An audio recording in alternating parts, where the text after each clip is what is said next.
అస్మద్గురుభ్యో నమ. ఓం శ్రీ గణేశాయ నమ. మాఘమాసం 4వ రోజు 4వ అధ్యాయం. మహాదేవుడు పార్వతీదేవిని ఉద్దేశించి ఇలా చెప్తున్నాడు. ఓ పార్వతి, ఇహపర సుఖములనిచ్చు మాఘస్నాన ప్రభావమును తెలిపే ఇంకొక ఇతిహాసాన్ని చెప్తాను విను. మాఘమాసమున స్నానమాచరించువాడు ఈ లోకమందు పరలోకమందు కూడా చక్రవర్తి అవుతున్నాడు. అలాగే శుద్ధ దశమి యందు భక్తితో శ్రీహరిని పూజించిన వాడు వారికి ప్రియుడొగుచున్నాడు.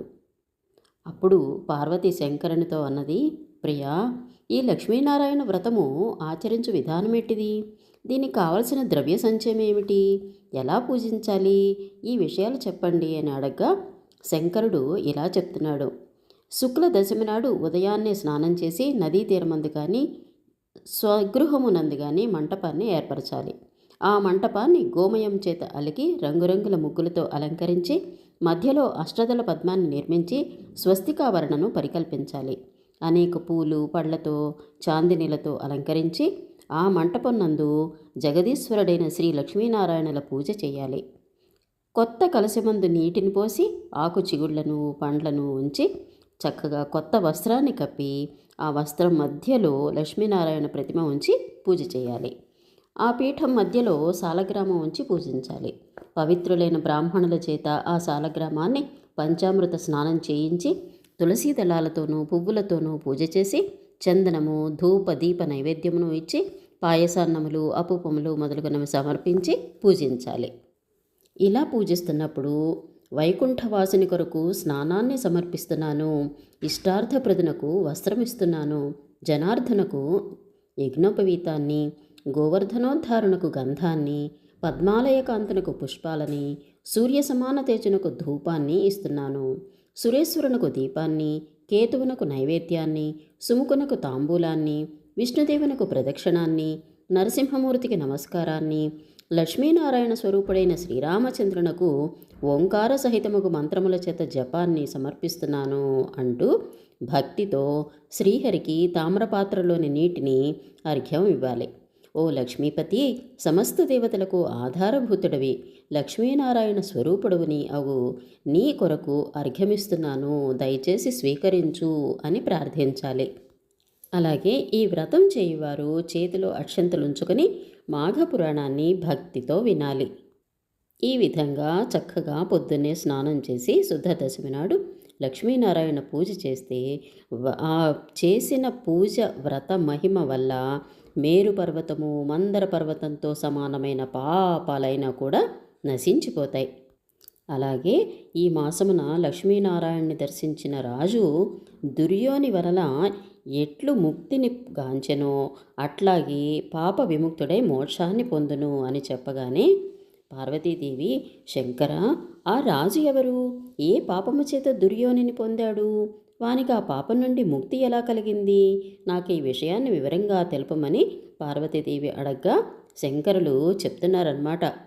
ఓ శాంభవి, పూర్వకాలంలో సమస్త శాస్త్ర కోవిదుడును సర్వభూత దయాపరుడును సర్వమౌని సన్మానుడును అగు గౌతముడు అను ఋషివర్యుడు అనేక మంది శిష్యులతోనూ భక్తులతోనూ తీర్థయాత్రలు చేస్తూ సమస్తమైన నదులలో చక్కగా స్నానమాచరించి ఉత్తమమైన కృష్ణవేణి నదీ తీరాన్ని చేరుకున్నారు. ఆ గౌతముడు మాఘమాసం రాగానే ఆ నదీ తీరంలో ఒక ఆశ్రమాన్ని నిర్మించుకున్నారు. తన శిష్యులతో కృష్ణవేణి నది యందు చక్కగా సూర్యోదయ సమయమున ప్రాతస్నానము గావించారు.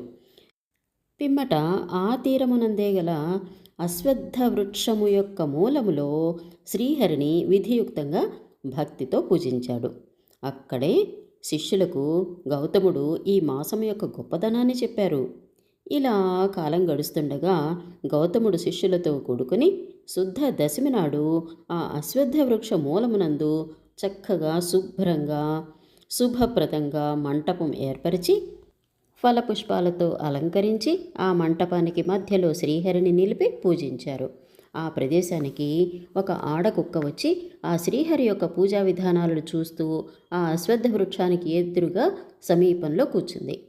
ఈ గౌతముని శిష్యులు గురువాజ్ఞను పొంది వారి దండముతో ఆ కుక్కను భయపెట్టారు.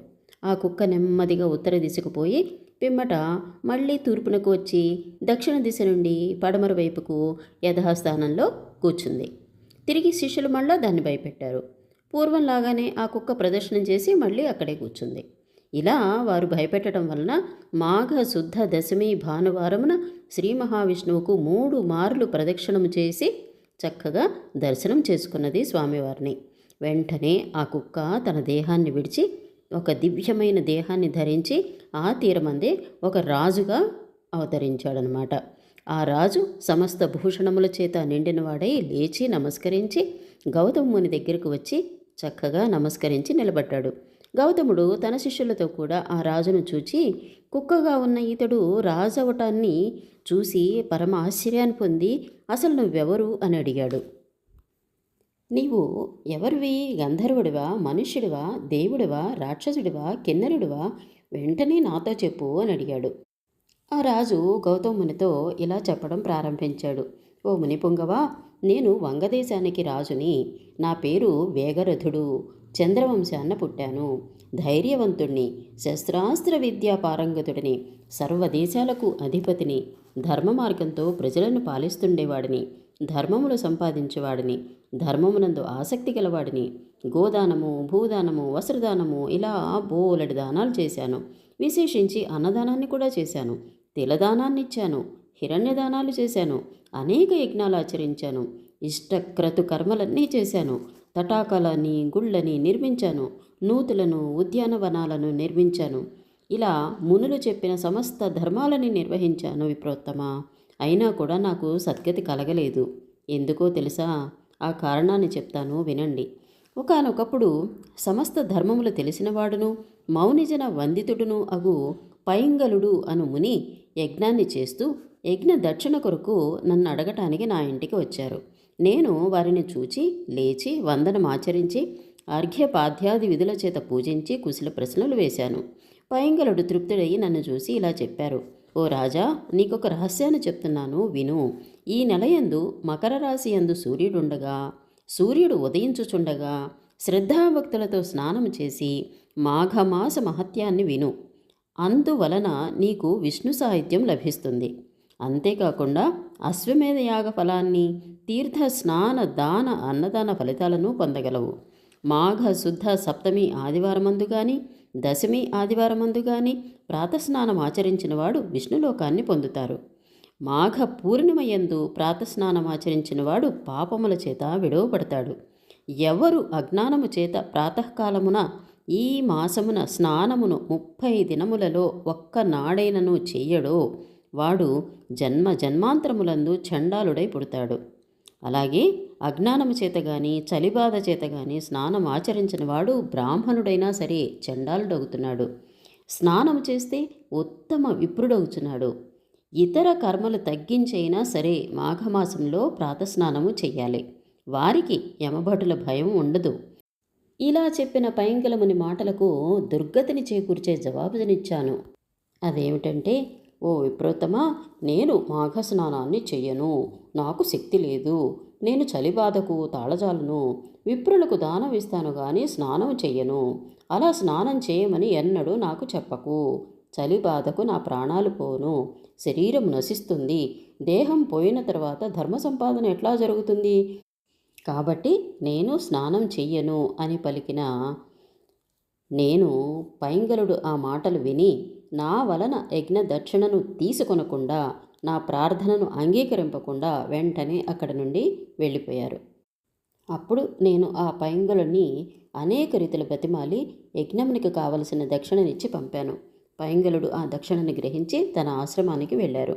పిమ్మట కాలానుగతిచే నేను మృతిని పొంది క్రూరమైన నరక బాధల పాలయ్యాను. తర్వాత భూలోకంలో 100 జన్మలు గాడిదనే పుట్టాను. 24 మార్లు కుక్కనయ్యాను. ఓ విప్రోత్తమా, దైవయోగము వలన ఈ కుక్క జన్మ నుండి ఇప్పుడు విముక్తిని పొందాను. ఈ ముక్తి ఎట్లు కలిగినదో ఆనతి ఉండు.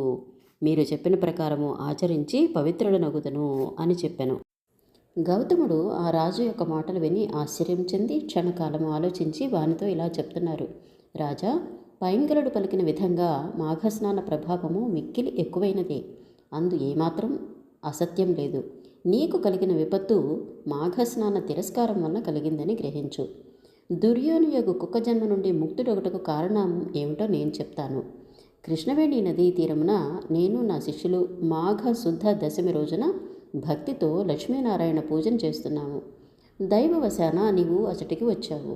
నీవు చూస్తుండగా వ్రతం చేయటం విధియుక్తం కాదని నా శిష్యులు నిన్ను దండంతో బెదిరించగా నీవు పోయి 3 సార్లు చుట్టి ఆ భగవంతునికి ప్రదక్షిణం ఆచరించావు.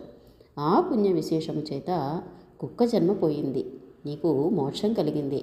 కాబట్టి ఈ నదీ జలమందు మాఘస్నానము ఆచరించు. దానివలన ఇతర జన్మల్లో చేసిన పాపాలన్నీ నశిస్తాయి. ఆ తర్వాత నీకు వైకుంఠ ప్రాప్తి కలుగుతుంది. చలికి భయపడకుండా స్నానం ఆచరించు. ఆ రాజు కూడా గౌతముని మాటలు విని స్నానం చేయటానికి ఆ నదీ తీరమందే నివసించారన్నమాట. ఇంతలో అశ్వత్థ వృక్షం యొక్క తొర్రలో నుండి ఒక కప్ప కిందపడి గౌతముని ముందుకు వచ్చింది.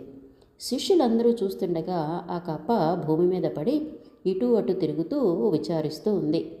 చిన్నగా అరుస్తూ ఉన్నది. పాము కుబుసమును విడిచినట్లు ఆ కప్ప తన దేహాన్ని విడిచి దివ్యమైన దేహాన్ని ధరించి సుందరాంగియగు స్త్రీ రూపంతో నిలిచింది. నారచీరలు ధరించి ముని భార్య అయి మందస్మిత వదనంతో చక్కగా నుంచుంది.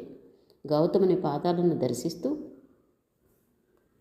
ఆ వనిత నమ్ర శిరస్కై సిగ్గుతో భూమిని చూస్తూ వారి మధ్య నుంచుంది.